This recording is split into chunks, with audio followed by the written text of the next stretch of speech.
Hello everyone, welcome to my channel. मैं प्रतीक्षा अग्नुति आप सभी दर्शकों का अपने इस यूट्यूब चैनल पर हार्दिक रूप से स्वागत करती हूँ, जिसका नाम है प्रतीक्षा का पन्ना।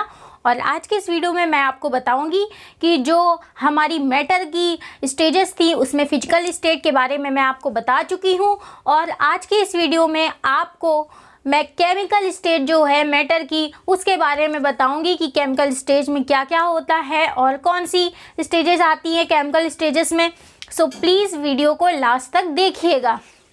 जो हमारी मैटर की केमिकल स्टेज है, यानी कि जो हमारी पदार्थ की है, उसके अंतर्गत कौन कौन सी अवस्थाएं आती हैं, इसके बारे में आज आप लोगों को जानकारी मिलेगी। वीडियो को लास्ट तक जरूर देखिएगा। और आइए चलिए चलते हैं, हम अपने वीडियो को स्टार्ट करते हैं। सबसे पहले ये देखिए आप, जो मैटर होता है उसको दो भागों में डिवाइड किया गया था। फिजिकल स्टेट के बारे में आप लोगों को बता चुकी हूँ। केमिकल स्टेज में क्या क्या आता है। केमिकल स्टेट यानी कि जो हमारी रासायनिक अवस्था है, मैटर की पदार्थ की जो रासायनिक अवस्था है, उसके अंतर्गत सबसे पहली अवस्था आती है, उसके अंतर्गत तत्व आता है। जो हमारी रासायनिक अवस्था है तो उसके अंतर्गत सबसे पहले आता है तत्व, जिसे हम इंग्लिश में बोलते हैं एलिमेंट। एलिमेंट क्या होते हैं ये जानिए। Element, it is composed only one kind of atom. It is composed only one kind of atom, यानी ये केवल एक ही परमाणु से मिलकर बने होते हैं। इनमें और कोई परमाणु भाग नहीं लेता है। जैसे मान लीजिए आपका लोहा है, लोहे को आप कितना भी पीट देंगे, कितना भी तोड़ देंगे, वो लोहा लोहा ही रहेगा। उसके अलावा उसमें कोई भी एटम नहीं दिखेगा आपको। चांदी है, चांदी को भी आप कितना भी उसको पीट देंगे, आप उसका चूर्ण बना देंगे, तब भी वो चांदी ही रहेगी और कुछ नहीं बनेगा। वैसे ही जो एलिमेंट होते हैं उसमें केवल एक ही परमाणु, एक ही प्रकार का परमाणु होता है। इसकी डिफिनेशन मैंने लिख दी है। आप लोग चाहें तो इस पूरी जो डिफिनेशंस हैं सारी एलिमेंट, कंपाउंड, मिक्सचर की, इनका स्क्रीनशॉट ले लीजिएगा लास्ट में। चलिए, एलिमेंट के बारे में मैंने आपको बताया कि एलिमेंट जो होते हैं वो केवल एक ही प्रकार के परमाणुओं से मिलकर बनते हैं। एग्जाम्पल में लोहा ले लीजिए, चांदी ले लीजिए।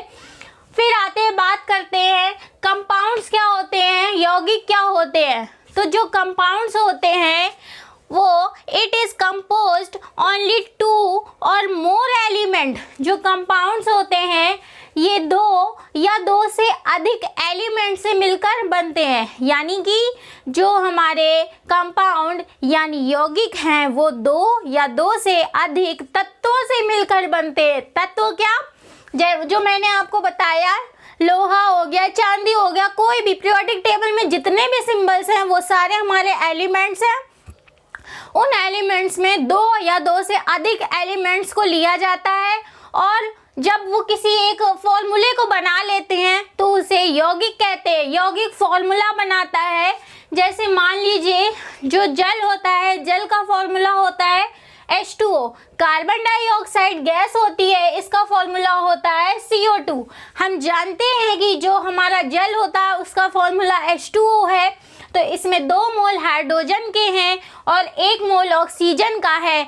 तो इसमें 2 एलिमेंट ने भाग लिया, तब मिलकर बन गया हमारा यौगिक, यानी कि एक फॉर्मूला तैयार हो गया। आप एक आसान भाषा में समझ लीजिए कि जो यौगिक होते हैं यानी कंपाउंड होते हैं ये फॉर्मूला बनाते हैं। फिर बात करते हैं हम मिक्सचर की, कि मिक्सचर क्या होता है।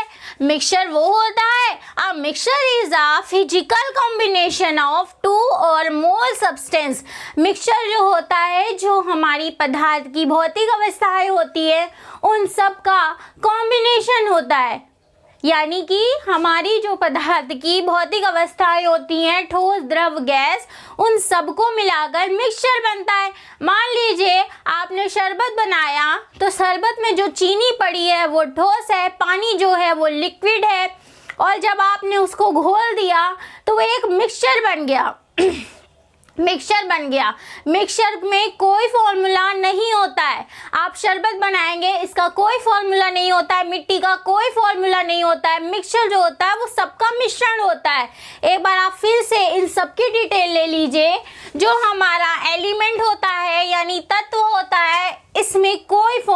नहीं होता है, ये सब एक सिंबल के अकॉर्डिंग होते हैं। पीरियोडिक टेबल में जितने भी एलिमेंट दिए हैं, जितने भी सिंबल दिए हैं, वो सारे हमारे तत्व ही हैं। उन तत्वों में दो या दो से अधिक तत्व जब आपस में मिल जाते हैं तो हमारा कंपाउंड बन जाता है और एक फॉर्मूला बना लेता है। कंपाउंड जो होता है, यौगिक जो होता है, वो फॉर्मूला बना लेता है। मिक्सचर कोई फॉर्मूला नहीं बनाता है, ना ही कोई उसका एक सिंबल होता है। ठीक है, फिर से सुन लीजिए, जो तत्व होते हैं उनमें फॉर्मूला नहीं होता है, ओनली सिंबल होता है और एक ही सिंबल होता है, यानी कि वो केवल एक ही एटम से मिलकर बने होते हैं। और कंपाउंड जो होते हैं वो फॉर्मूला बना लेते हैं। एग्जाम्पल मैंने आपको बता दिया, जो जल हो गया, मान लीजिए कार्बन डाइऑक्साइड हो गई, कार्बन मोनोऑक्साइड हो गई, ये सब फॉर्मूला बना लेते हैं। ये सारे हमारे यौगिक हैं। फिर बात करते हैं मिक्सचर की। मिक्सचर में भी कोई फॉर्मूला नहीं बनता है, ना ही कोई इसका पर्टिकुलर एक सिंबल होता है। मिक्सचर का मतलब ही है कि सब कुछ मिल जाना। शरबत मैंने आपको बता दिया कि जो पदार्थ की 3 भौतिक अवस्थाएं होती हैं, उनसे मिलकर जो भी बनता है उसे बोलते हैं मिक्सचर। तो आज के इस वीडियो में मैंने बात की केमिकल स्टेट की। सो प्लीज़ इसकी पूरी जानकारी आपने ले ली है और अच्छे से लेनी हो तो प्लीज़ रिटर्न वीडियो को देखिएगा, अच्छे से आप इन तीनों चीज़ों को समझ लीजिए, क्योंकि जो आपकी केमिस्ट्री है वो आपकी मैटर की जो स्टेजेस हैं उन्हीं पर डिपेंड है। आप इन सब चीज़ों को समझते हुए चलिए, आप केमिस्ट्री में बहुत अच्छे से स्टडी कर पाएंगे। सो आज का ये वीडियो ओवरऑल इतना ही था और नेक्स्ट वीडियो में मैं आपको बताऊंगी जो हमारा मिक्सचर है उसे दो भागों में डिवाइड किया गया है, कौन कौन से उसके 2 भाग हैं। आने वाले वीडियो में उस पर चर्चा होगी। आज वीडियो अगर पसंद आया हो तो प्लीज़ लाइक शेयर कमेंट जरूर करिएगा और सब्सक्राइब भी कर लीजिए, ताकि जो हमारी केमिस्ट्री और बायोलॉजी से जुड़े भी जितने भी वीडियोस आपको आएंगे वो नोटिफिकेशन के माध्यम से मिलते रहें, आपको कोई भी परेशानी ना हो और आप भी इन जानकारियों का लाभ उठाते रहें। Thank you.